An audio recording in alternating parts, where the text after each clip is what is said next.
Are you looking for a gravel bike? Well, today we're going to be reviewing the Giant Revolt 2.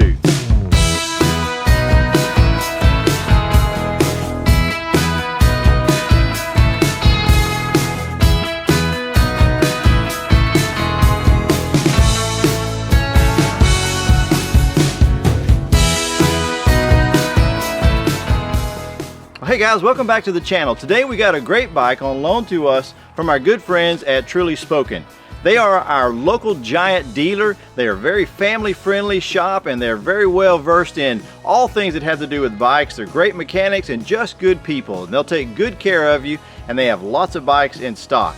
So today we have the Giant Revolt 2. This is actually the 2021 version, but as most of you know, with the supply shortage and all the different things that happened because of COVID, there's all kinds of mixtures in bikes right now. So you may wind up with this bike here in 2022 just coming available. But this is a great bike that is for somebody who is wanting to get into gravel. It seems like everywhere you turn in the bike industry, whether you're looking on YouTube or in magazines or people talking, everybody talks about gravel. And where we live here in the North Florida area, we have miles and miles of dirt and gravel roads. We have lots of paved trails as well as a lot of off-road places that we can ride, and the Giant Revolt 2 is the perfect bike for that. Now, as I always like to do, I'm going to give you a regular guy's review because I'm not a professional racer or professional cyclist. I'm just like many of you who just love to ride bikes and love to get out in the forest and just get away from everything and get out and ride, sometimes for hours at a time. And this bike is perfect for that. So one of the first things that always stands out in a bicycle for me is the aesthetics. That's the very first thing I notice. And what I mean by that is, how does the bike look? How does it ride and how does it feel? That's the first thing that I want to know. Just looking at the bike, this is a great looking bike. Giant always does an outstanding job in the construction, in the type of materials that it uses, as well as the design. Now, they're a little more conservative than some of the brands out there that are making gravel bikes. They're not quite as aggressive as some of those. It's a little bit more laid back, but by no means is it boring or inefficient. In fact, it is very comfortable and very well designed. Well, this is an off-road bike, so let's get this bike off the road and go see how it rides and feels.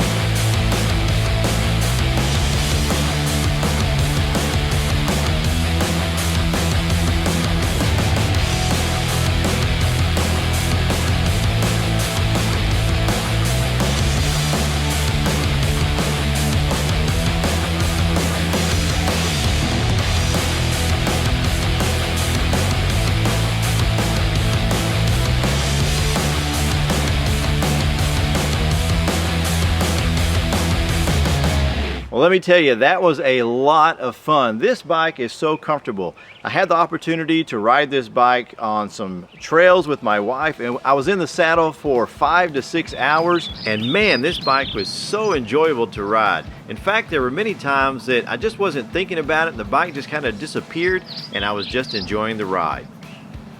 So what makes a gravel bike a gravel bike? Well, it's the geometry. So let's take a look at the numbers and the different links that make this bike so special for gravel riding. It starts out with the Alux aluminum, very lightweight aluminum frame with a composite fork. This is a carbon fork, all matched up with the diffuse seat post and the handlebars, all working together to give you compliance and take out some of the chatter and rigidness so that it is more comfortable ride. It's a little bit more just kind of chill and laid back. And again, for those long days in the saddle, that is just for enjoyment. The Revolt has a 14.8 inch or 375 millimeter reach.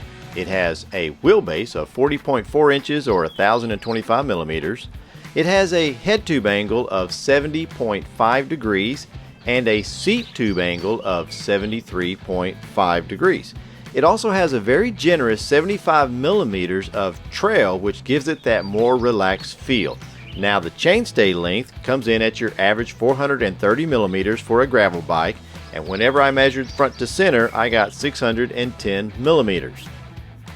And just for comparison, I looked at 3 other gravel bikes, the Trek Checkpoint, the Specialized Diverge, and a Surly Midnight Special. And from the different numbers, you can see here that the Giant Revolt is designed to be more relaxed, to be more smooth. It's just a more laid-back type of ride. Now this bike has some great components on it. They're medium level components, so let's take a look at the various parts that make up the drivetrain.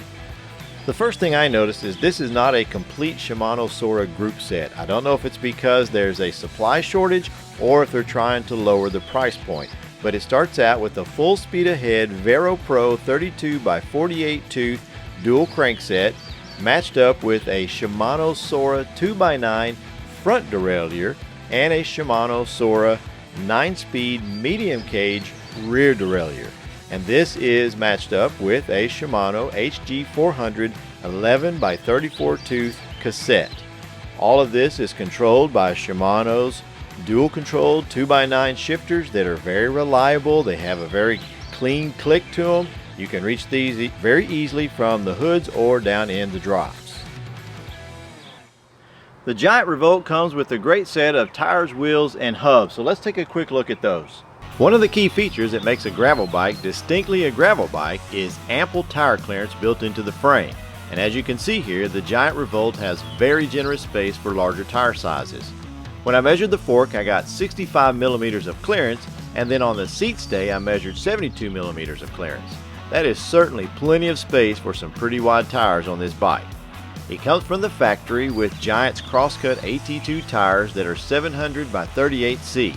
These are tubeless tires and set up with Presta valves. For factory tires, these have pretty good all-purpose tread that run just fine on pavement and off-road. These are mounted on Giant's SX2 aluminum wheel set, and the external width measured at 30 millimeters. That's nice and wide and really flattens out the tire, which also prevents any type of tire flex in the corners. The 32Cs measured closer to 40 or 42 millimeters, and Giant says that this bike can accommodate up to 45 millimeter tires, and that is perfect for just about any gravel type.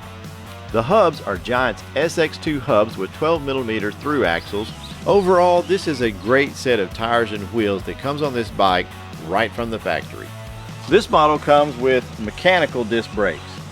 Well, it looks like Giant finally got rid of that ugly bulbous thing that was on previous Revolt models and have gone straight to mechanical disc brakes by Tektro MD C550s on the front and on the back, paired up with 160 millimeter rotors on the front and the back. Now just beware, while these mechanical brakes will stop you just fine, they're going to be a little bit more sluggish than the more stronger, powerful, and more grippy hydraulic disc brakes. This bike also has some great extras that come with it as well. For example, you have some water bottle cage attachment points here on the bottom, as well as 2 on the inside of the frame. And it has a singular attachment point on the front fork, as well as attachment points on the rear chainstay. But there are no attachment points on the seat stay in case you wanted to add a rack or something like that. The Revolt comes with Giant's Approach saddle that I found to be very comfortable and a great match for this bike. And it also comes with Giant's XR Ergo Control handlebars that are 420 millimeters wide, which are perfect for those off-road adventures. And this is mounted on Giant's Sport stem that is 80 millimeters long for a small size bike. Alright guys, well there you have it, the Giant Revolt 2. I hope this has been a useful and informative review for you. If you like riding trails and off-road and pavement, or a mixture of gravel, dirt, sand, whatever, this is the perfect bike for you. This is one of those bikes that won't break the budget, and yet you can still hang with the big boys and enjoy your time, long days in the saddle, or just go out for a quick joyride. This is a great bike. It's very well built. It's got quality components, quality manufacturing. You can't go wrong with the Giant Revolt 2. Thanks so much for watching, and we'll see you in the next video.